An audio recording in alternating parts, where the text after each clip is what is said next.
There are two sides to every story.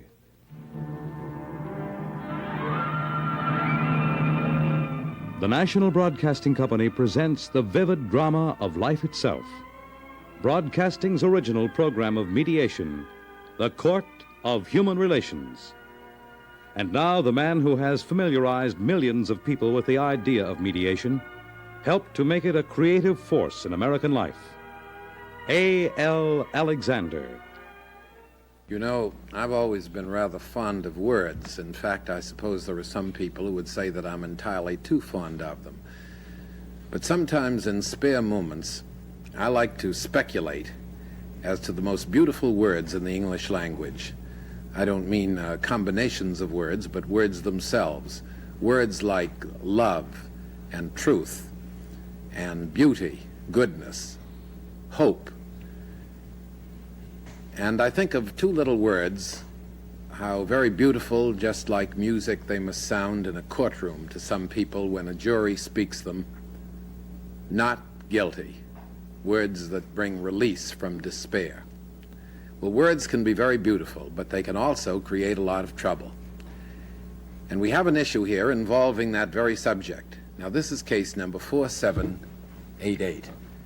And I'm going to introduce the members of the board to you.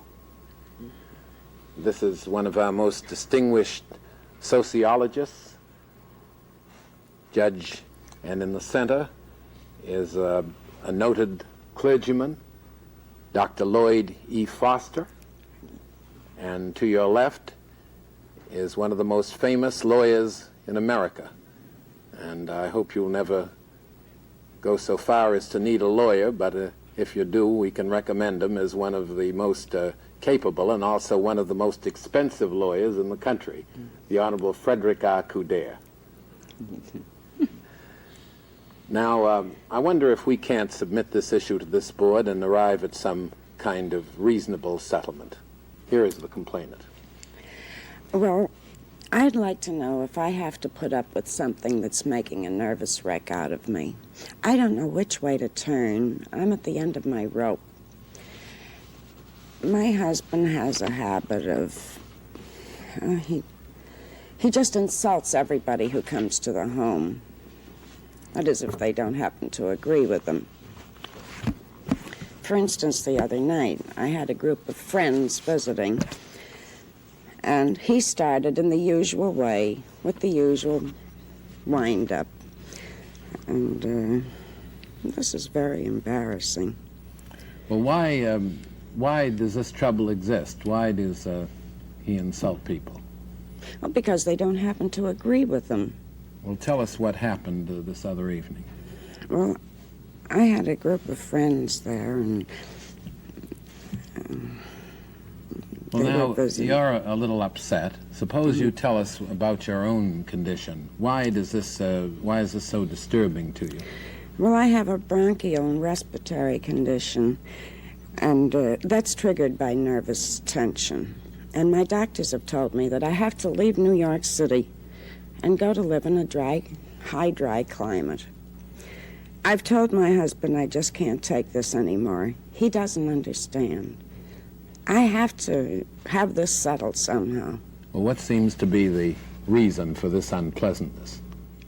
We address the husband, the respondent. What seems to be the reason? Well, I just can't stand people who believe everything they see, everything they hear. I just can't stand it. I'm 74 years old. My doctor tells me I have a heart condition, and I haven't any too long to live. And well, I now, believe... what's that got to do with this particular situation? I know that the mediators are very sympathetic toward both your ailments. You have a respiratory condition, and you have a heart condition, which might indicate that you ought to have regard for each other's feelings and welfare. But now, what is it that you feel that you have the right to do? I believe I have a right to express my own feelings in my own home, and if people that come to my home don't agree with me, I'm willing to debate with them. I'm always open for debate. If I'm wrong, I'll admit it. You want them to debate you? Yes. Well, now, what was the particular incident that caused this unpleasantness that brought the matter to a head? I made a claim that George Burns didn't know how to smoke a cigar. Especially, he didn't show it on television. Trivial. Didn't do what? He didn't show on television that he understood how to smoke a cigar. And that's what caused the argument? Yes, that was the argument. Well, what would you consider as the proper way to smoke a cigar? Well, I enjoy a cigar. I'd bite off the end, chew it a little bit, get the flavor, then turn it around slowly while you get an even flame all around.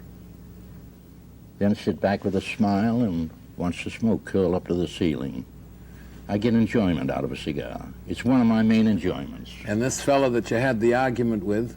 He had disagreed with me. He said if George Burns didn't know how to smoke a cigar, he wouldn't smoke one on television. They believe everything they see. And what did your wife try to do? She naturally tried to shush me up. And would you be And shushed? I refused to be shushed up. Well, I don't invite people to my home to debate. I invite them to have a sociable evening and get along in a pleasant way. For instance, the man that was talking to him, that was arguing with him, or he was arguing with about that silly cigar, he was so exasperated at my husband's stubbornness that he got up and went in the other room. This makes me feel very uncomfortable. Well, apparently your husband feels that he has the right to enjoy discussions. But I don't enjoy unpleasantness. I enjoy people to visit and just have a sociable time. I can see how people feel. I can see how they react. I know how they feel, and it makes me very nervous. And what have you told your husband?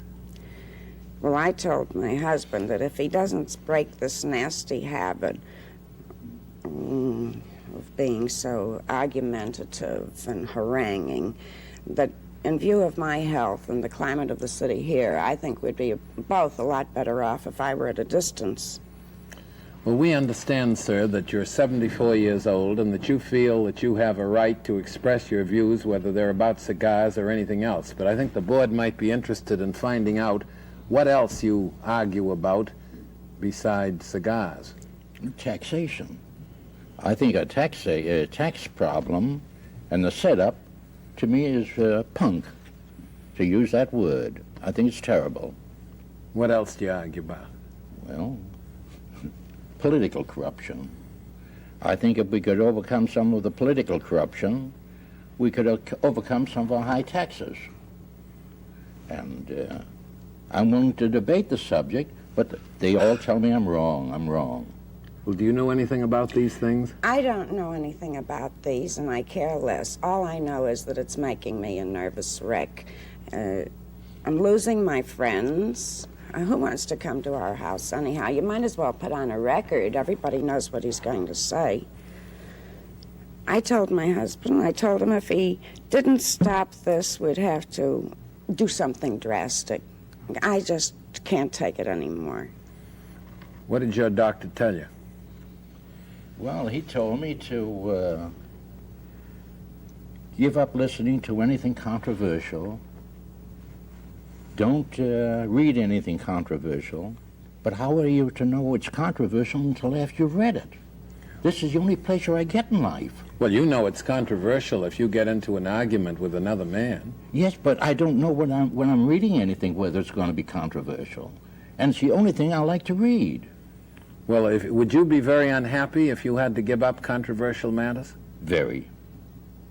What would you do if you had to give up controversial matters? Well, I may as well go to bed and forget to wake up, as far as I'm concerned. I think the world is good, but the people in it aren't. I think they're ungodly. Do you have any particular beliefs about the Bible, about anything that anybody said? Well, 2,000 years ago, Jesus looked out for an honest man, and he failed to find one. And when I look into the slums, and I talk from experience, I visited them, and I see the ill-fed, the ill-clad and the ill-housed, I wonder if we've improved in these 2,000 years. I don't think we have. Well, do other people agree No, with you? they disagree with me. To me, they're living in a Kropotkin village. They're living in a glass house, and like electricity, they just take the cause of least resistance. And that's what makes you angry, and you argue It burns about it. me up. It agitates me. And you haven't any friends left. We haven't a friend left, very few. How do you feel about this, Dr. Foster? Well, I think there's something very commendable in this husband having definite ideas and convictions, but they can become the source of irritation and division, as evidently they have. And what he may not see, that is, psychologically, his vehement defense of his views indicates an insecurity, a lack of confidence. And when he uses force rather than persuasion, it reveals that he's not sure of his position as he claims to be. Now, when you are host and hostess, your responsibility is not to generate antagonism and hostility among your guests. It's to generate friendliness and understanding and goodwill. And moreover, this matter of constant argument in the home and in the social gatherings in the home endangers your health. It endangers your peace of mind. It's a very serious factor. And I should like to suggest that you agree that you do not argue in the home. That is, you have guests in, there will not be arguments. But you, sir, the husband, when you go down to the store to get a paper, or when you buy something at a store, or you're among friends or club or whatever it may be, you do your arguing there. But do not do it in the home. Do you agree with that, Judge Cross? I would go a step further. I would advise the husband not to argue. He tells me he has a heart condition. And the first thing I would say, with the vast amount of literature and good music that there is, that at 74 years of age, you have a right to say, well, I've lived these years, and if the world is what it is, I certainly, in the few remaining years, can't hope to change it by arguing and just cutting my life short. Beside which, the woman you married, you must have some regard for her, and if it upsets her, I can't see why you should even injure your own health and then annoy her. But I would like to say a word to her, if I may, since I'm the woman on the panel. I think if he were my husband, I would use a sense of humor. I would think of some jokes to tell him how ridiculous it looks for one man alone to stand against everybody, and even say something to my friends and say, well, you know, my husband has that strange idea that he wants to make everybody better and agree with him. Oh, just take it with a grain of salt and let's laugh him out of it. In other words, just manage the situation. If I were she, that's what I would do, because as I looked at them, it seems to me that is the almost a childish thing to have discussions about. None of us can change the world. Conditions are such that many of us may differ and disagree, but to create an issue about it, it seems to me, is childish. And a woman in that case has to remember a man never grows up, and if I were she, I would take the matter in my own hands and try to see that he sees the humorous side of trying to make everybody agree with him. Well, does counsel concur with that admonition from the bench? I think Judge Cross put her finger right on it. I think that's the way to handle it. There's nothing more satisfactory than pleasant conversation, certainly. And pleasant conversation should be encouraged and should be enjoyed. And if it gets beyond that and becomes too vehement, then the second part doesn't enjoy it, and it ceases to be a pleasant conversation. Well, there appears to be no question about the fact that it's gratifying to win an argument, but the question is at what price? And the board agrees unanimously with the wife here that whatever satisfaction in these wars of words, these polemic arguments, is derived by the husband, it is completely nullified by the results. Mr. Alexander, I think when he gets so excited about it, you just come over, put her arm around him and say, honey, now, you know, you're just hurting yourself and you're getting getting nowheres. Nobody's paying any attention to what you say. Now, just take care of your health for your sake and for mine, and I'm sure he would start in realizing how foolish it is to go on. Mr. Alexander, I disagree a bit with Judge Cross. I think she's putting too much responsibility on this wife. She's a very attractive woman. She's intelligent, sympathetic.